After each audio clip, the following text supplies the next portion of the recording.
Boa noite, irmãos e amigos. Vamos ao Apocalipse, capítulo 8.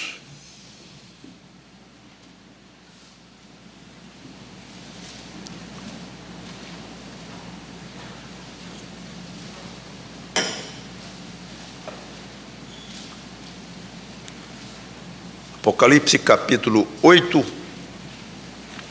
Vai falar sobre a abertura do 7º selo. Já comentei que entre a abertura do 6º e do 7º selo, João fez uma pausa e comentou dois grandes eventos. Expliquei cada um já.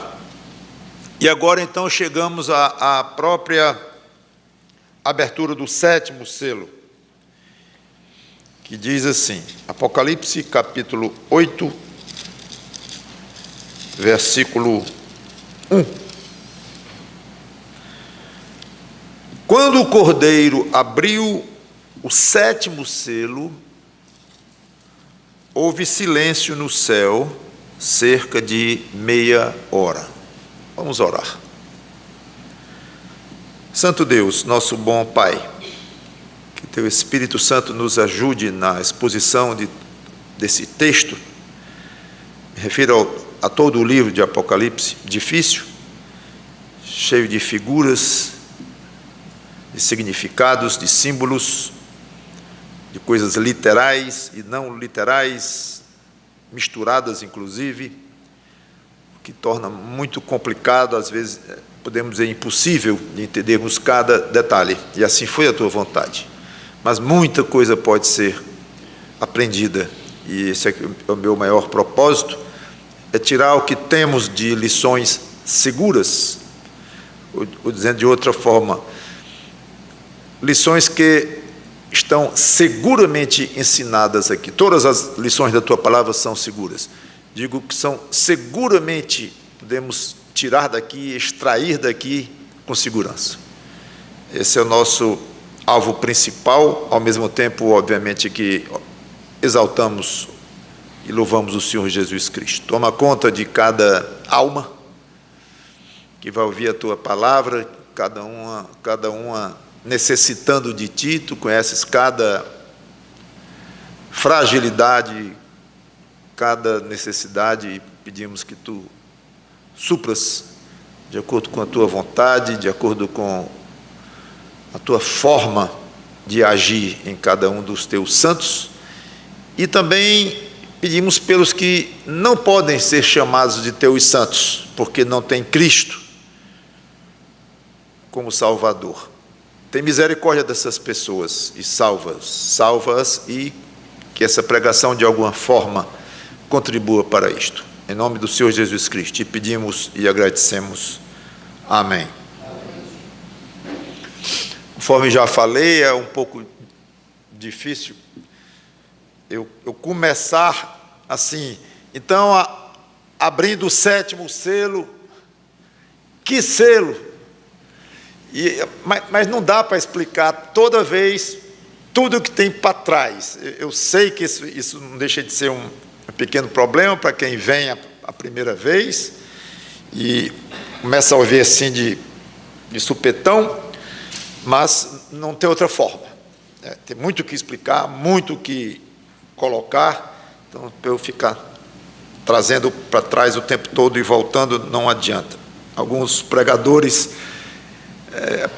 às vezes se perdem um pouco nisso e passam um terço do tempo, já ouvi, só repetindo a última pregação. Aí na próxima aí passa um terço repetindo a última, aí o tempo fica muito pequeno.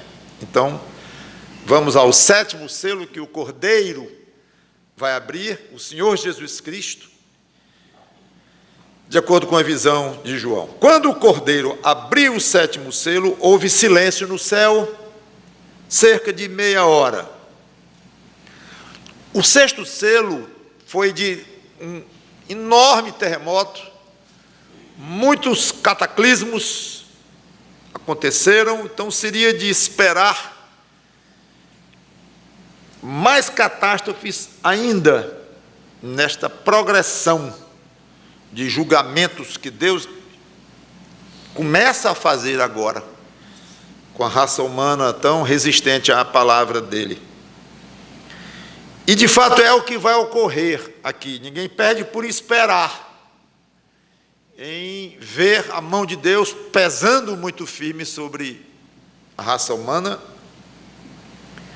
Mas antes faltava algo que Deus queria, antes de continuar e aumentar muito a dimensão do que ele iria causar aqui de desastres, de problemas, de falta de harmonia na Terra, em algumas partes do universo, em astros. Ele aqui queria algo muito diferente, um pouquinho de tempo, comparado com o tempo todo dedicado a esta tribulação. Ele quis meia hora, que é um pouco difícil explicar essa meia hora, mas certamente pensamos no padrão de tempo de João. Pelo menos para ele ficou a impressão de que foi marcado um tempo aqui, ou em torno de meia hora. O que tem nessa meia hora? Um completo silêncio. É interessante que antes, se nós lermos, bem pouco antes, houve muito louvor de seres viventes, anciãos, anjos. Então, obviamente, um volume altíssimo de som. Não vou dizer barulho, porque o barulho dá uma ideia de algo em desarmonia em termos de som, mas eu quero falar em termos de volume, de amplificação de som, não no sentido eletrônico, mas do tamanho do som. Eu não sei como expressar isso em termos técnicos. Muito som. De repente, zero som. E meia hora, mesmo sendo um tempo relativamente curto, mas se você lembrar, se você já participou de alguma solenidade em que alguém disse: vamos ter aqui um minuto de silêncio em homenagem às vítimas do acidente tal. Esse pelo menos era, hoje eu não sei se é tão comum isso acontecer, mas ainda fazem. Aí pode ser no estádio, pode ser numa reunião qualquer, um minuto de silêncio em homenagem a alguma coisa, alguma tragédia que ocorreu. Esse minuto é longo. Todo mundo parado, calado, sem dizer, como se diz, um pio. Parece longo, um minuto. 30 minutos de silêncio total, com o próprio Deus presente, Deus Pai, sentado no seu trono, o Filho de Deus, o Cordeiro, leão da tribo de Judá, em pé, com o livro na mão, milhares, milhões de anjos presentes ali, numa cena magnífica, logo depois de um coro gigantesco de vozes, completo e absoluto silêncio. Podemos pensar em algumas sugestões. João não explica por que esse silêncio, não diz uma palavra, só diz que houve o silêncio. Muito interessante. Eu penso na majestade de Deus diante da servilitude do homem e dos anjos, ou seja, das suas criaturas, um contraste enorme.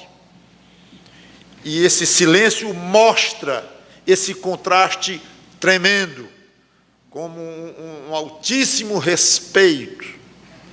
Não que a falta de silêncio, como há pouco tempo havia muito hino, muito cântico, também é respeito.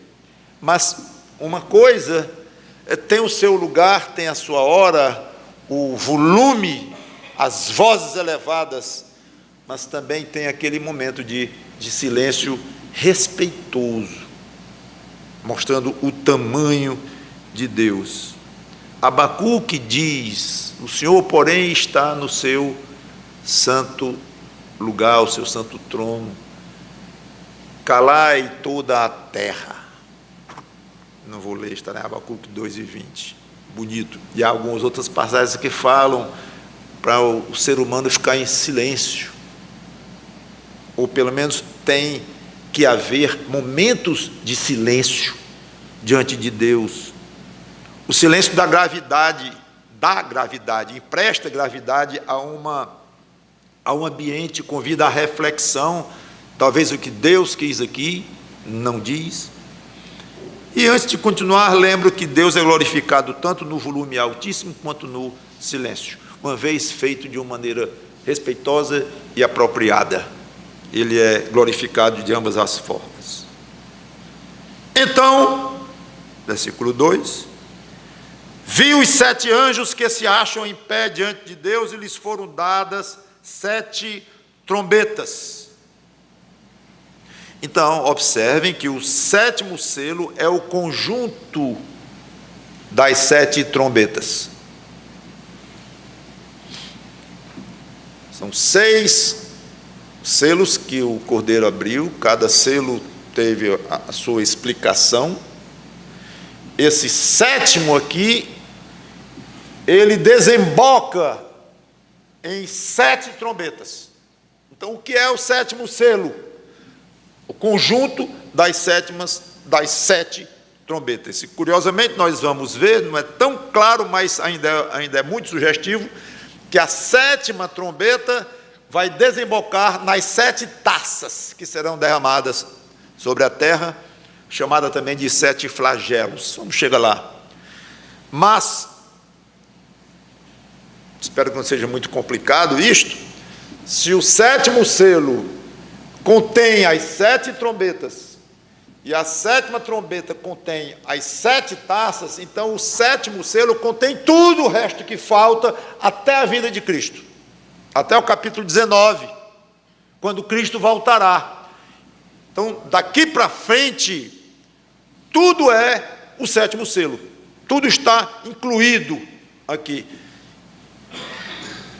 E nós vamos ver, entre essa série de selos, trombetas e taças, alguns eventos vão ocorrer também, que não estão nessas séries, mas que fazem algumas pequenas séries também, como eu vou mostrar.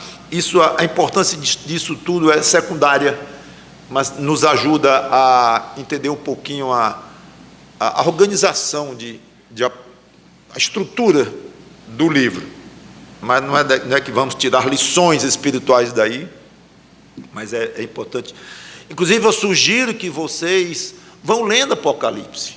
Ao longo dessas pregações, vão lendo, para poder se familiarizar, cada um, com a estrutura do livro, com o que está dizendo ali, e lendo o que eu já falei, inclusive, isso aqui explicou assim, assado, o que falta ainda, e orando a Deus, pedindo iluminação, pedindo sabedoria. Vá se familiarizando com o livro. E vamos observar claramente um aumento na severidade dos castigos que Deus vai impor à raça humana. Muito bem. Então vamos à primeira trombeta, que vai tocar 7 anjos com as trombetas, cada um com uma trombeta na mão. E eu poderia ler bastante também sobre o uso de trombetas na Bíblia, como as trombetas foram utilizadas, inclusive no acampamento de Israel, lá no deserto com Moisés. Chamavam para o alvorecer, chamavam quando o acampamento tinha que levantar e ir para outro lugar, chamavam nos dias de festas santas, e em muitas ocasiões as trombetas eram utilizadas. O livro de Apocalipse fala bastante em trombeta. Paulo, lá quando vai falar do arrebatamento, em 1 Tessalonicenses 4, fala trombeta. Então, tem muitas ocasiões em que trombetas são referidas nas Escrituras. Mas antes de tocar a primeira, houve um outro evento, como um preâmbulo para as trombetas, versículos 3 a 6. Veio outro anjo obviamente, à parte dos 7, que estava cada um com a trombeta para tocar, veio um outro. E ficou de pé junto ao altar, com um incensário de ouro, e foi-lhe dado muito incenso, para oferecê-lo com as orações de todos os santos sobre o altar de ouro que se acha diante do trono. E da mão do anjo subiu à presença de Deus a fumaça do incenso, com as orações dos santos. E o anjo tomou o incensário, encheu-o do fogo do altar e o atirou à terra.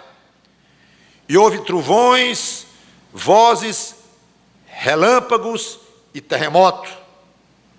Então os 7 anjos que tinham as 7 trombetas prepararam-se para tocar. Esta é a segunda vez que João fala em incenso. A primeira vez foi lá no capítulo 5, já expliquei, quando o Cordeiro tomou o livro da mão do Pai Celeste, os 24 anciãos se prostraram, só que eu estou recordando, cada um se prostrou diante de Deus, tendo na mão uma taça de ouro cheia de incenso. E lá dizia que são as orações dos santos. Então comentei que incenso é uma fumaça de mistura de ervas aromáticas que acompanhava os sacrifícios do Antigo Testamento e que eram muito agradáveis a Deus, li referências e tudo mais. Comentei na época também que Davi fez a associação de incenso com oração, quando ele se referiu à sua própria oração como incenso, e esperava que ela fosse agradável quando subisse até Deus. Então veio de Davi esta ideia.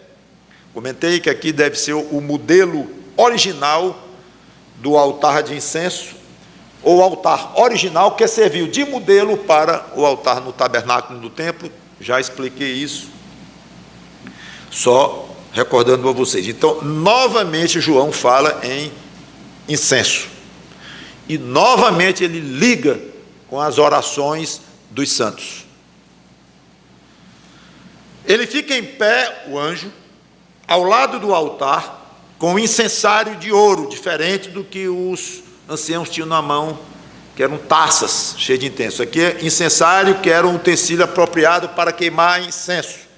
Botava brasa dentro, uma espécie de um pote com uma corrente que segurava, brasa, e em cima da brasa o incenso, essa mistura de ervas aromáticas. Obviamente o incenso queimava e a fumaça que saía como resultado disso era muito agradável a Deus, como se fosse subindo até Deus, e uma vez que Deus respirava aquela fumaça, ele se agradava muito. Então, isso no Velho Testamento, esse incenso era um conjunto de ervas que Deus deu qual eram as ervas que ele queria, tudo especificado, a receita. Davi liga a ideia de incenso subindo a Deus como oração subindo a Deus. João vê, lá no capítulo 5, os anciãos com as taças de ouro na mão, com o incenso que eram as orações dos santos. E agora, de novo, João vê, agora, esse anjo com o incensário na mão, ele vai com mais detalhes, então, e ele oferece a Deus, o anjo, é dado ao anjo muito incenso, para ele colocar em cima da brasa e produzir então aquela fumaça agradável a Deus. Aí tem muita sugestão de todo tipo, quem é esse que deu o incenso para ele, e quem é este anjo. Alguns acham que é Cristo, a maioria, inclusive eu acho que não é, não tem nada a ver, mas alguns acham. Quem é então esse anjo e quem foi que deu o incenso para ele? Não vamos entrar nesse nível de sugestão. Seja como for, alguém deu muito incenso a esse anjo, ele colocou no incensário, a fumaça subiu diante de Deus. No capítulo 5, João diz que o incenso era as orações dos santos. Aqui diz que o incenso era oferecido com as orações dos santos. Mas não vamos procurar explicar ou encontrar diferenças nisso. É quase evidente que significa a mesma coisa, e mostrando que tudo é muito misterioso, tudo muito simbólico, representativo. Então não vamos a esse nível. Na primeira vez, João achou que o incenso era próprias orações. Agora ele achou que o incenso era oferecido com as orações. Então é muito próximo uma imagem da outra para a gente tentar explicar alguma diferença. Acho que não é absolutamente o caso. O caso é, claro, ligar a importância das orações dos santos neste contexto. Primeiro, lá no capítulo 5, quando o Cordeiro tomou o livro na mão, então as orações já entraram em cena, eu já expliquei isso na época.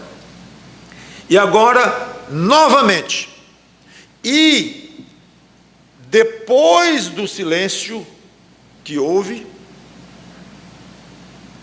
logo antes de Deus derramar mais julgamento e aumentando a intensidade deles, e mudando inclusive de selo agora para trombeta, o julgamento de Deus sobre o mundo rebelde está intimamente relacionado com as orações dos crentes ao longo da história. Este é o ponto, que não há discussão nenhuma sobre isto. Como Deus quis enfatizar que neste momento, tanto que os crentes haviam pedido ao longo dos séculos, pedido por justiça, denunciado a crueldade, o pecado dos homens, ansiaram, imploraram para Deus agir. Era como se Deus dissesse: isso está começando a ser respondido agora, pelo menos de uma maneira mais clara, mais visível, mais concentrada.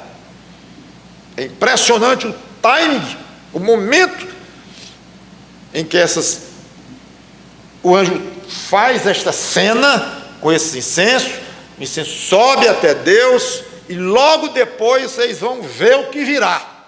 Logo em seguida, uma coisa está ligada com a outra. Não é coincidência.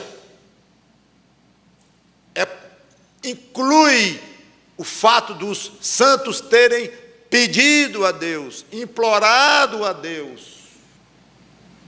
Nenhuma daquelas orações havia sido perdida, e Deus ia evidenciar isto. Além do mais, cada uma daquelas orações foi muito agradável a Deus. Não está no texto exato de dizer que foi agradável a Deus, mas antes já foi dito, e lá no Velho Testamento aí é que diz mesmo. Eu já expliquei isso, como eu falei no capítulo 5. Então, além da importância em si das orações, ligadas que seriam com o atendimento de Deus a essas orações e a punição dos pecadores nesta terra aqui, as orações eram muito agradáveis a Deus. Fica mais uma vez um desafio óbvio para cada um de nós que somos crentes: oração. Reserve tempo para orar. Se tem uma coisa que a rapidez da nossa época, em termos de velocidade de deslocamento, em termos de eletricidade, de eletrônica, de internet, comunicações imediatas ao redor do globo terrestre, tudo muito rápido, ao vivo. Se há uma coisa muito prejudicada, algo muito prejudicado por toda esta velocidade da qual nós estamos cada vez mais acostumados, isto é a oração. Porque a oração demanda tempo, demanda quietude, demanda atenção, especialmente tempo. que é cada vez mais escasso na vida hoje de cada um de nós modernos. Versículo 5. E o anjo tomou o incensário, encheu-o do fogo do altar e o atirou à terra. Algo drástico. E houve trovões, vozes, relâmpagos e terremotos. Então, os 7 anjos que tinham as 7 trombetas prepararam-se para tocar. A ideia que dá é que depois do incenso queimar e a brasa se consumia ali, encerrou aquela parte. Não está escrito tudo isto. Mas a ideia que dá é que quando o incenso acabou aqui e as brasas foram terminando, esfriando, coisa assim, o anjo foi até o altar e encheu de novo de brasa. O anjo tomou o incensário, encheu-o do fogo do altar e o atirou à terra. Cadê o incenso? Então, eu não vi mais incenso aqui. Alguns acham que é óbvio que tem incenso, é implícito, que ele pegou mais fogo, fogo é claro, é brasa em fogo, e colocou incenso, e agora atirou à terra. Não creio, pessoalmente. Ninguém vai fazer disso um ponto de discussão. Mas incenso subia até Deus, a fumaça subia, era agradável a Deus. Agora é fogo puro, sem oração. Oração de santo, dos santos para a terra. Não, oração dos santos é para o deleite de Deus, é para subir para o trono de Deus, como tinha acabado de ocorrer. Acabou aquela fase. Eu me sinto muito confortável com essa explicação, essa maneira que eu penso que seja. O resultado, então, quando ele joga fogo na terra, é mais catástrofe no mundo, tempestades, furacões, terremoto, pessoas sem suas habitações, algumas mortes, desastre, desastre, desastre. Se assim for, é interessante notar que o fogo do altar, com incenso, que são as orações dos santos, gera fumaça agradável a Deus. O mesmo fogo do altar, sem as orações dos santos, quando jogado à terra, provoca castigo, julgamento. Quando Deus trata com os homens pecadores. Muito curioso. Como é que se explica o que seria tanto poder nas orações? Quando coloca a oração em cima do fogo, sobre para Deus, é uma coisa agradável. Tira a oração e joga na terra, é morte, terremoto. Essas orações parece que valem muito. Parece aqui, porque Tiago não deixa de dizer que parece. Tiago diz: muito pode pela sua eficácia a súplica do justo. Ali está dizendo, explícito. Como é que se explica tanto poder nas orações dos crentes? Porque elas são feitas em nome de Jesus Cristo. Tudo quanto pedirdes em meu nome será, tudo quanto pedirdes a Deus será feito. Não. Tudo quanto pedirdes em meu nome.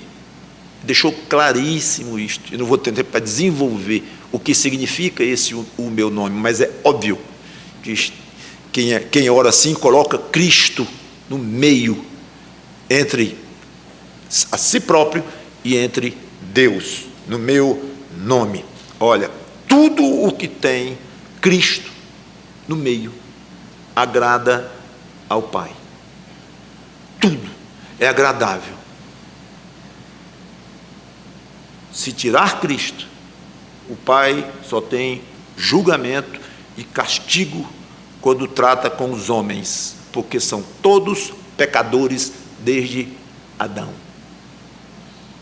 E nenhum consegue se justificar diante de Deus sem a fé no Senhor Jesus Cristo, que derramou o seu sangue numa cruz.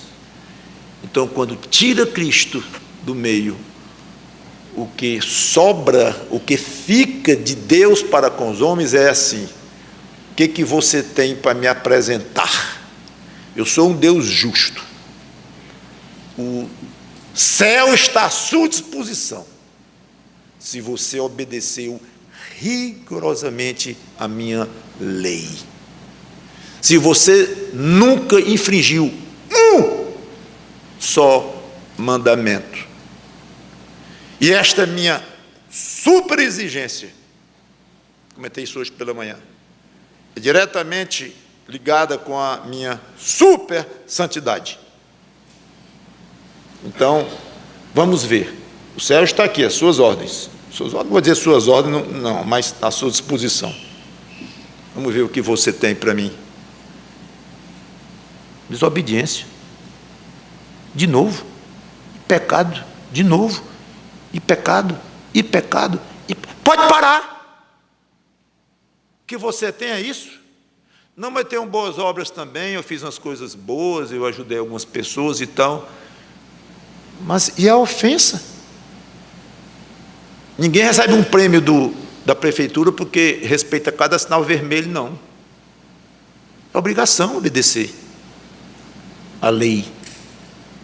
Então você acha que você obedecendo a minha lei e tendo ajudado alguém e tal, que eu sei que você ajudou, eu digo até a hora, se quiser, eu sei disso. Mas é obrigação sua, como criatura minha, obedecer o que eu mandei você fazer. Então, aquilo que você conseguiu fazer, ótimo, tudo bem. Mas e a desobediência, a infração, a ofensa à minha santidade? E eu disse que quem pecasse morreria. Você tem muitos pecados. Não posso lhe aceitar no céu, porque eu tenho que ser justo e lhe julgar, e a sua pena é inferno. Pronto. Então, se não quer colocar Cristo no meio, esse é o tratamento que você vai ter com Deus, o tratamento justo, como teria que ser, decente, digno. Não é um Deus raivoso, com raiva batendo na mesa que você isso. Não. Mas numa serenidade enorme. Vamos ver o que você tem para mim. Mas Senhor, eu fiz isso, tal, mas os seus pecados me ofenderam demais. Você não tem mais nada para mim. Não, eu tenho as coisas boas que eu fiz e as coisas más que eu fiz. Então, mas você próprio é mal dentro de você. E isso aí tem que gerar muita coisa ruim mesmo. E algumas coisas boas, porque você ainda tem alguma coisa da minha natureza, porque eu lhe criei, mas isso não vai lhe colocar no meu céu. Aí chega o outro e diz: o que você tem para mim? Ele ri humildemente, diz: eu tenho muito pecado, algumas obediências pessoais, alguns atos bons, mas muito pecado, Senhor. Estou condenado totalmente sem chance, porque eu sou ruim de coração. Mas eu tenho uma notícia para te dar. Os meus pecados que existem, e são muitos, eles foram pagos.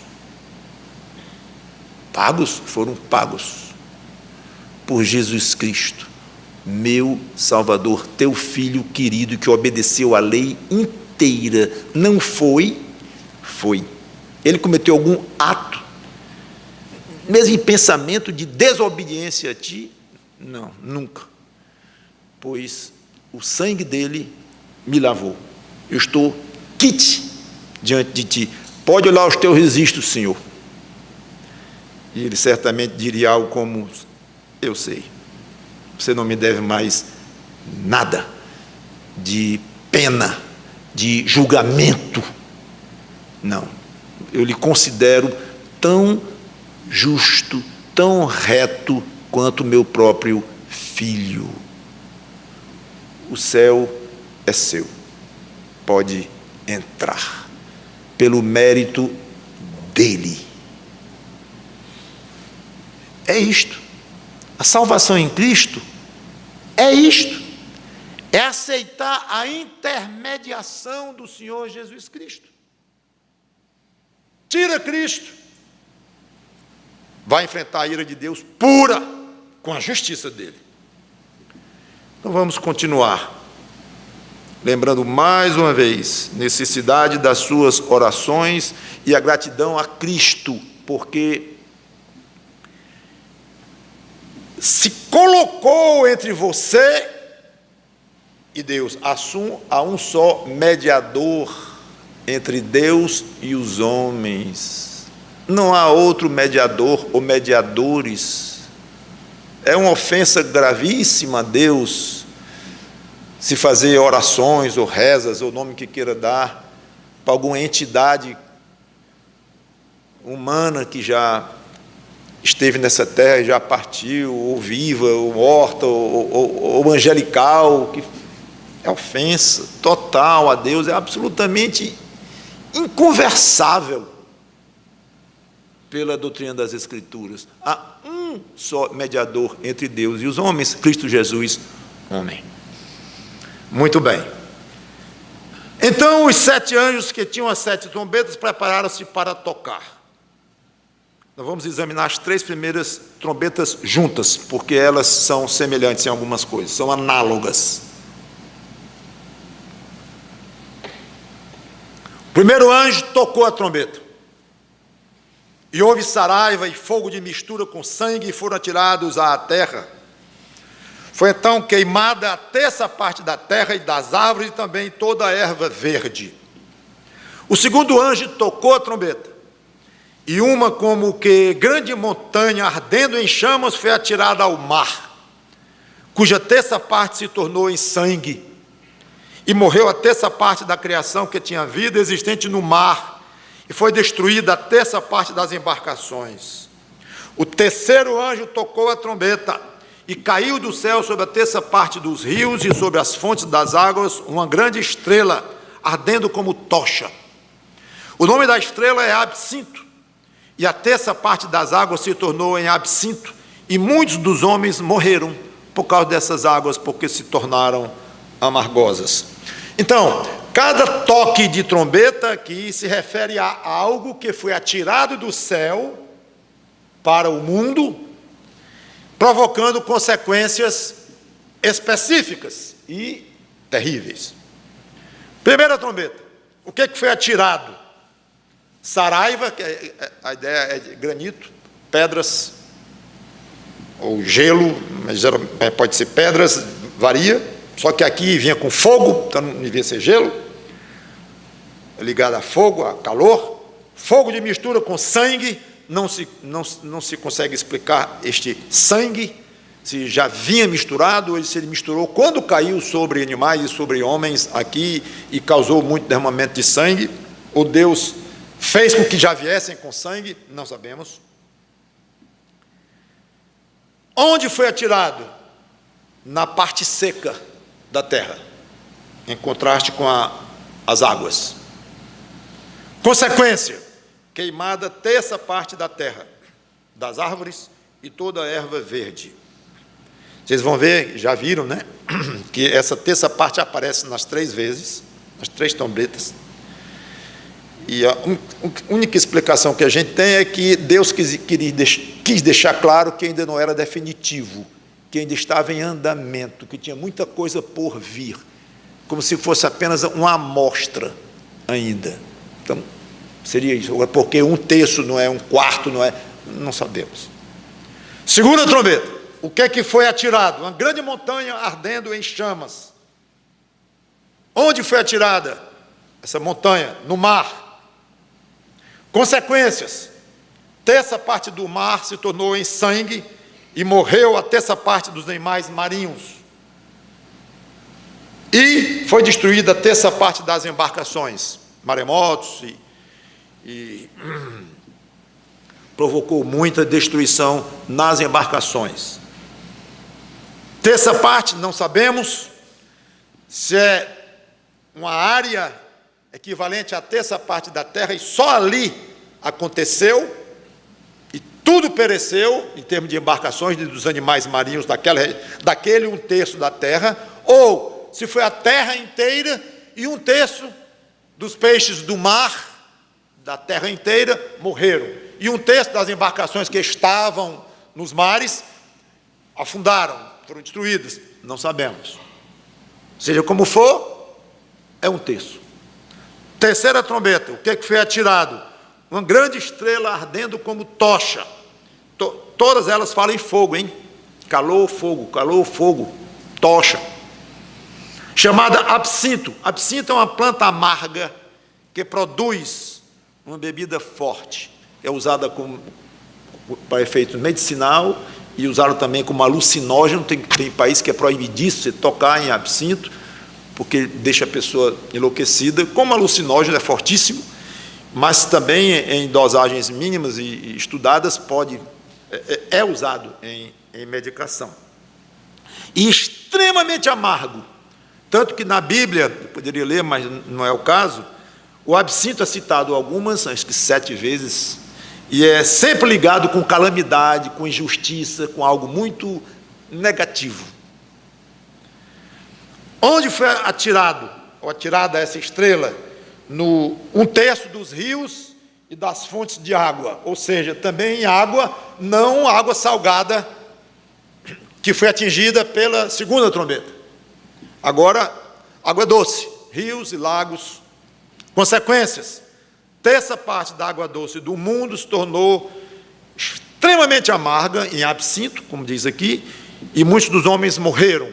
Provavelmente foram beber desta água, embora em si o absinto não é veneno, mas pela quantidade que beberam, não sabemos exatamente, ou este era mais venenoso do que os outros, seja como for, morreram porque tiveram contato com esse absinto. E não diz 1/3 dos homens aqui, diz muitos homens.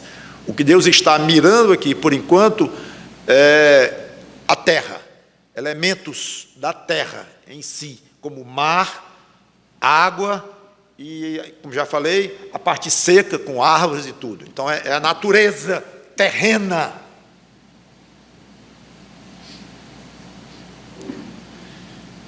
Interessante que os homens estão numa verdadeira loucura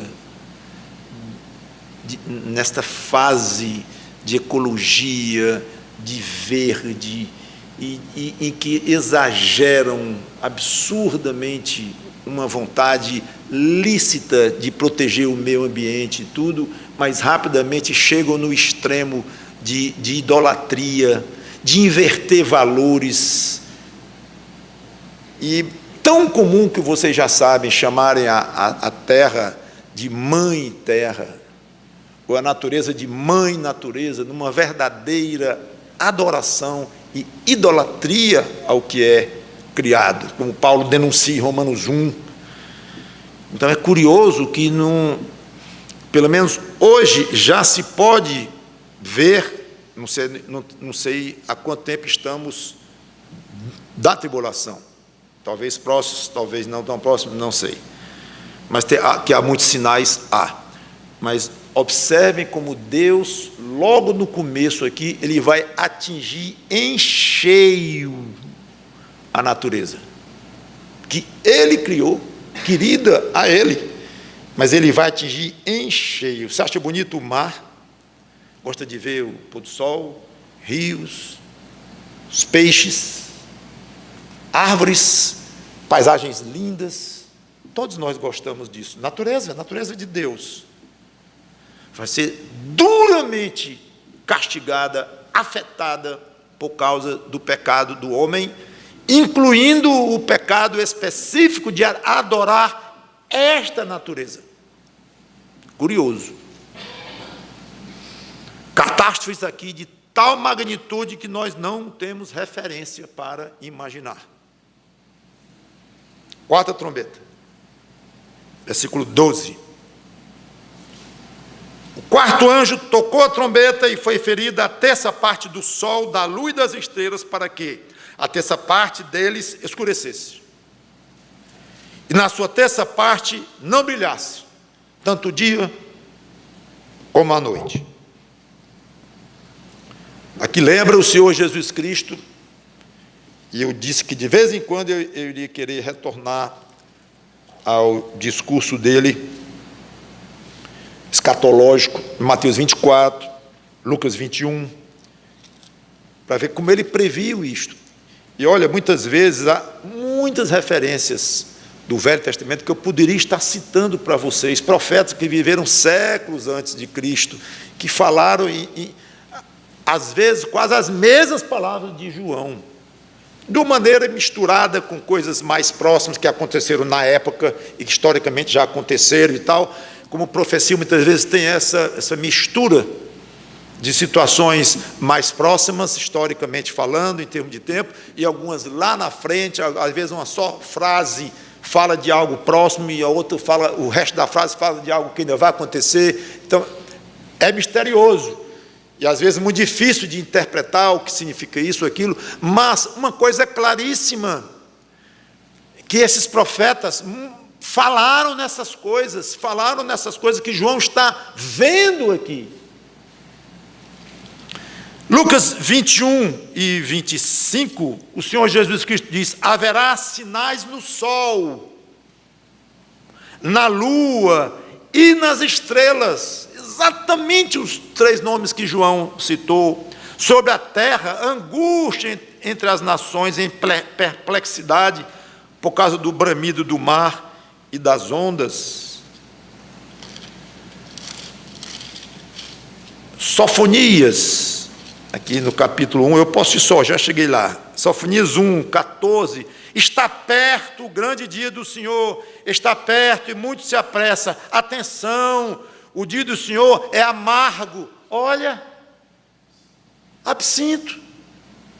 O dia do Senhor é amargo, e nele clama até o homem poderoso. Aquele dia é dia de indignação, dia de angústia, dia de alvoroço e desolação, dia de escuridade. Olha só, o sol perdendo um terço da sua capacidade de energia, dia de escuridade e negrume, dia de nuvens e densas trevas, dia de trombeta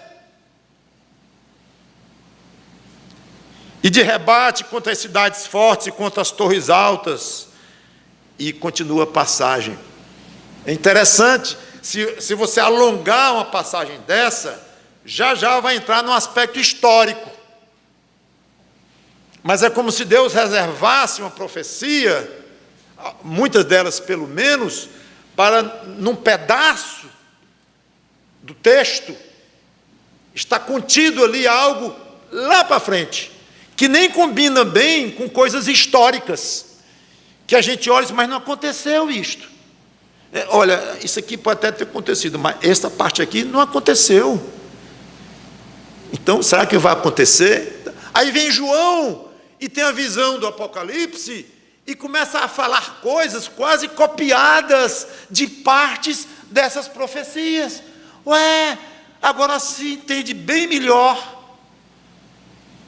Então, as profecias do Velho Testamento são muito mais compreensíveis, talvez poderia dizer menos incompreensíveis, porque elas são difíceis, mas quando a gente conhece o Apocalipse, Sofonias falou em algo muito próximo disso aqui. Então, Deus interfere nesta quarta trombeta, ainda na natureza, ainda na criação, mas não mais na terra, diretamente. Claro, ele afetou a terra por ter afetado o sol, mas agora ele vai além. Ele tinha mexido, perturbado, terra seca, árvores, rios, mares, lagos. Mas agora ele sai da terra e vai ferir, é uma palavra forte, ferir o sol. Alguma coisa Deus fez com o sol e com a lua e com as estrelas. Todos eles perderam em um terço capacidade de brilhar, ou seja, de energia, pelo menos energia que se transforma em luz. Não sabemos se o sol inteiro ficou um terço do dia com zero luz, 2/3 do dia com com luz total e 1/3 apagado total.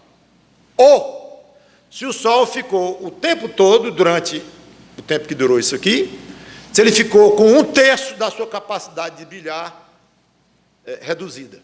Ele foi reduzido em 33%. Não sabemos. O que sabemos é o seguinte: o mundo ficou muito mais escuro, não totalmente, o tempo todo, ou totalmente um terço do tempo, ou um pedaço o tempo todo, escuro, mas com grande redução significativa, 1/3 da energia solar. Aí só um cientista, um físico, um químico para explicar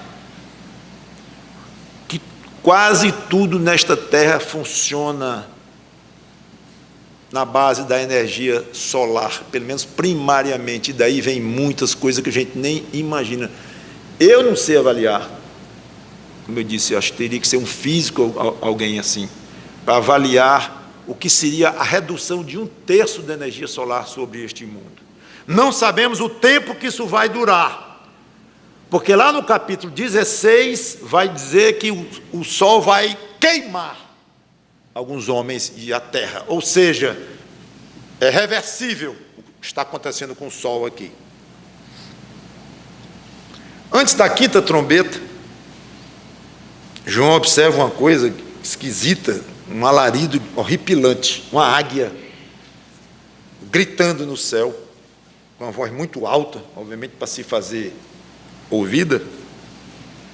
Então vi e ouvi, aos dois verbos interessantes. Vi e ouvi uma águia que, voando pelo meio do céu, dizia em grande voz: ai, ai, ai dos que moram na terra, por causa das restantes vozes da trombeta dos 3 anjos que ainda têm de tocar. Eram 7 trombetas, já foram 4, faltam 3. Aí vem esta águia dizendo: ai, ai, ai. Obviamente um ai para cada trombeta. Faltavam 3. Agora você imagina você próprio chegando no médico, se queixando de muita dor. E ele, como seria de se esperar, se eu vou passar um remédio, nós vamos fazer uma cirurgia, mas vai melhorar, vai melhorar isso aqui, vamos aliviar. Em vez disso, ele diz: você vai piorar e muito. É o que vemos aqui. Em vez de consolo de Deus para os homens sofrendo horrivelmente sobre estas coisas que já estão acontecendo na terra, o que vem de Deus é o anúncio de mais desgraça, mais sofrimento, como se dizendo: isso ainda é pouco, se preparem, homens rebeldes, pecadores, que resistem à minha palavra, se preparem para o que ainda vem, e virá muito mais. Esta é a minha vingança.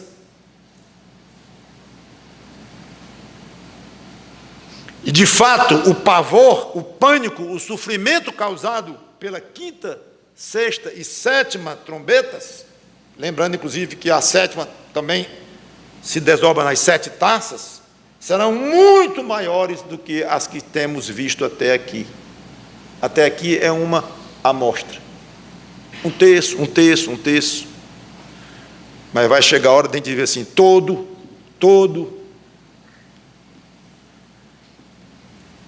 e nós vamos ver na próxima pregação as últimas 3 trombetas. E eu não poderia, não gostaria de terminar esta pregação com este toque de Deus dizendo: isso ainda é pouco, virá muito mais. Zero consolo. Ele não faz assim por malvadeza ou por sadismo. Ele não é um Deus malvado. E poderíamos desenvolver muito isto, obviamente não tenho mais tempo. Mas algumas considerações. Primeiro, ele avisou, e avisou, e avisou, e avisou. E eu poderia ficar até de madrugada aqui dizendo: e avisou, e avisou, e avisou que seria assim. Você tem uma Bíblia em casa? Deve ser igual a minha, o conteúdo. E eu estou dizendo deve por uma força de expressão, porque, obviamente, é igual a minha, está tudo lá. Avisou. E quantas vezes ele diz: eu mandei meus profetas se levantando de madrugada. Sempre me impressionou aquilo, levantando de madrugada. Mas, Senhor, por que tem que levantar de madrugada os profetas? Não pediu se levantar na hora normal? Ele não explica, claro, mas fica a ideia de dizer, porque tem muito o que falar, muito o que dizer, é urgente, é logo, mas está ali escrito. Avisou. Nunca você pode, se você estiver vivo, quando chegar a tribulação, não tiver Cristo na sua alma, na sua vida, na sua fé, você nunca pode dizer assim: eu não sabia. Você sabia. Está super avisado por escrito. Não é nem no tal do fio do bigode, é por escrito. Rapaz, esse nosso trato é pequeno, mas sabe como é, a gente é mortal e tal. Vamos escrever isso aqui? Por escrito. Você assina e eu assino. Ele assinou. Está escrito. Não tem desculpa. Segundo, cada ato de vingança dele, cada bola de fogo dessa que caiu, como julgamento, é baseado em justiça e em retidão. Absoluta justiça e absoluta retidão. Nada de uma maneira gratuita, de uma maneira tirânica, de uma maneira abusiva. Ele como criador, e nós como criaturas, e a natureza como criada por ele também. Nada de uma maneira abusiva, malvada, como nós fazemos com até nossos filhos, algumas vezes, infelizmente, por causa da nossa carne. Terceiro e última, para quem lhe dá ouvidos, Deus não é um Deus ameaçador. Ele é precisamente o contrário.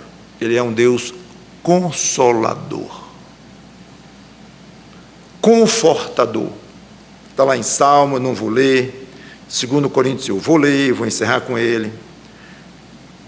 2 Coríntios capítulo 1, versículos 3 e 4. Olha que passagem que eu quero encerrar, contrastando com o fato de Deus não ter dado consolo quando mandou aquela águia gritar ali, porque não era mais o momento. E nós vamos ver ainda o resultado do sofrimento daquele povo aqui na terra, que resultado frustrante em termos de aceitação de Deus, de arrependimento. Deus sabe o que faz, irmãos. 2 Coríntios, capítulo 1, versículos 3 e 4. Bendito seja Deus e Pai de nosso Senhor Jesus Cristo, Pai de misericórdias e Deus de toda consolação. Quer consolo? Quer conforto? É Ele que nos conforta em toda a nossa tribulação, para podermos consolar os que tiverem qualquer angústia, com a consolação com que nós mesmos somos contemplados por Deus. O Senhor Jesus Cristo disse que quando Ele fosse, iria vir o outro Consolador ou confortador, o outro. Por que outro? Porque ele era o grande consolador, estando aqui na terra. Todo crente sabe disto pessoalmente, conhece o conforto, o consolo de Deus. Então você, amigo, quer conforto de Deus em vez de ameaças terríveis? E quando estiver o castigo já começando a ser derramado aqui nesta terra, quer uma frase dessa sobre a sua vida? Ai, ai, ai, pelo que ainda vem, mas já está muito ruim, acha pouco, quantidade de peixe morto, de sangue aqui, de saraivada, de pedra em cima da minha casa destruída, terremoto, morte, tudo, acha pouco, é pouco. Sim, é pouco. Está em andamento a minha ira. Então parece outra pessoa, mas não é. E tudo se resume naquilo que eu expliquei, e não vou mais repetir. Se chegue a Deus sem Cristo, e é o que você vai enfrentar. Ai, ai, ai de você. E se torne diante de Deus com Cristo, e você vai receber muito consolo. Do Deus triuno, do Pai e do próprio Filho, o grande Consolador, e do Espírito Santo, o outro Consolador. Vá a Cristo, amigo, e faça desaparecer sobre você todo e qualquer tipo de ameaça que você lê na Bíblia de Gênesis e Apocalipse.